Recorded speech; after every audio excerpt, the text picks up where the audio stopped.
Do you think that we're headed towards some kind of a monetary train wreck, given the fact that governments have so abused the market process? I don't know how the current financial system is going to survive. So many things are just fictions. Things are being papered over left and right. I have suspected for a few years that central banks will get in front of this problem by mobilizing gold back into the financial system. I don't really expect a gold standard, and I don't advocate a gold standard. I advocate a free market in the monetary metals because I think that will accomplish the objectives of a gold standard better than the gold standard itself would. But I will not be surprised if we wake up some morning or turn on the nightly news before going to bed some Sunday night and find out that the G8 or the G20 or the IMF or some of those guys have been meeting, if not at the Plaza Hotel in New York as they did in 1985,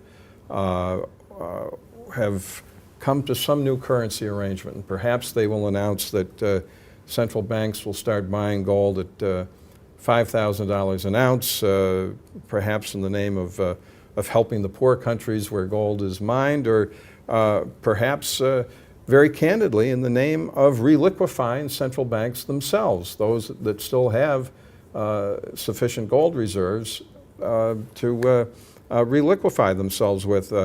I believe it was Lyle Gramley, a former member of the Fed's Board of Governors. If it wasn't him, it was another former member of the Fed's Board of Governors who was on Business News Network in Canada a year or two ago when he was getting hit with pretty serious criticism of the deterioration of the Fed's balance sheet. It's, taking all this crappy paper to rescue various financial institutions.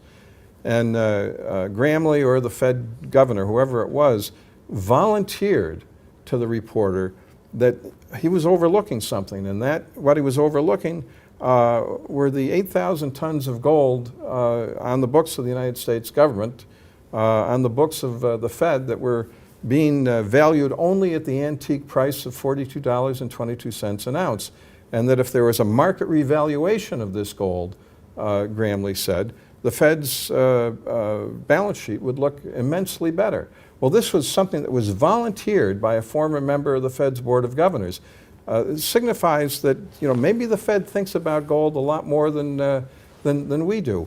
Gold revaluations have been used in the past for national reliquefations. Roosevelt did it back in 1933 and 1934.